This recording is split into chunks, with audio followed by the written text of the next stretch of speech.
Congolaises, Congolais, mes chers compatriotes, en ce 30 juin 2025, nous commémorons le 65e anniversaire de l'indépendance de notre pays.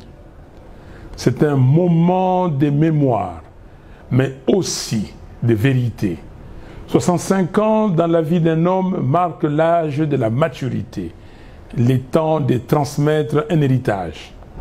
Pour une nation, cela devrait être celui de la stabilité, de la dignité retrouvée et de la cohésion nationale. Mais force est de constater avec lucidité et humilité que les rêves portés par nos pères fondateurs s'est étiolé. Les Congo forts, libres, dignes et prospères qu'ils espéraient peinent à se matérialiser.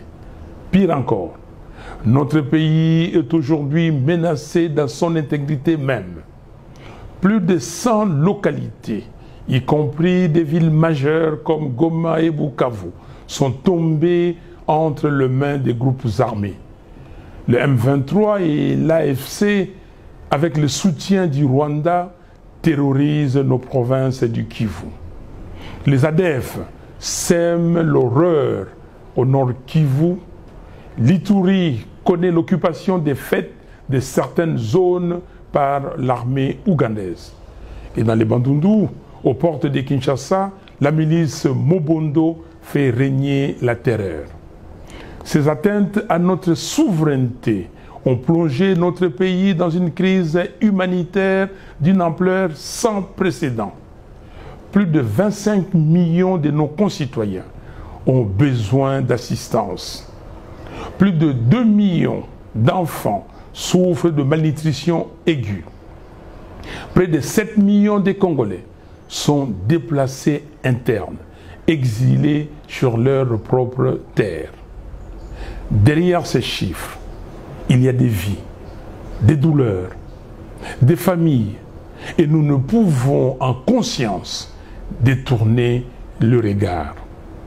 Pendant trop longtemps, une culture du déni et du rejet des responsabilités a gangréné notre gouvernance. Oui, nous faisons face à des agressions extérieures, mais cela ne peut en aucun cas nous exonérer de notre responsabilité première, protéger notre peuple. Nous sommes comptables de l'unité perdue, de la misère grandissante, de l'absence d'espoir. Mais il n'est pas trop tard.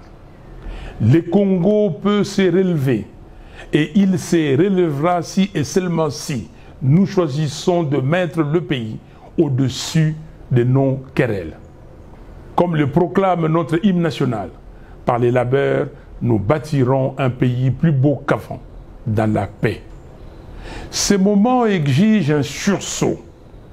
Il est temps de répondre à l'appel de la patrie, pas à celui des intérêts égoïstes. Notre Constitution, à son article 63, nous rappelle notre devoir sacré. Tout Congolais a les droits et les devoirs sacrés de défendre le pays et son intégrité territoriale en cas de menace ou d'agression extérieure. Cet appel dépasse aujourd'hui les cadres juridiques. C'est une exigence morale, un impératif historique.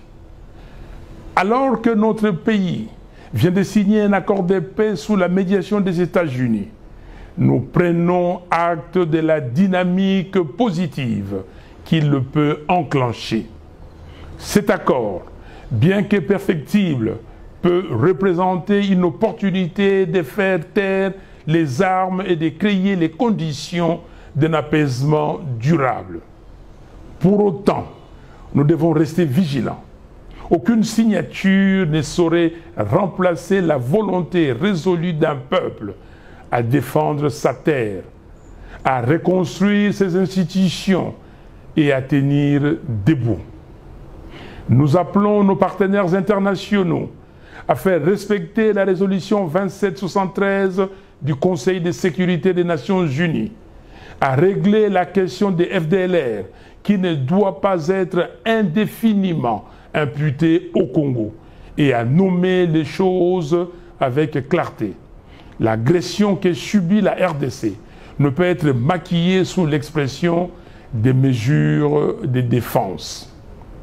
Chers compatriotes, la paix durable naîtra véritablement de notre capacité à mettre en place un état de droit, à renforcer notre armée pour garantir notre intégrité territoriale, à assurer la cohésion nationale et à imposer une gouvernance intègre.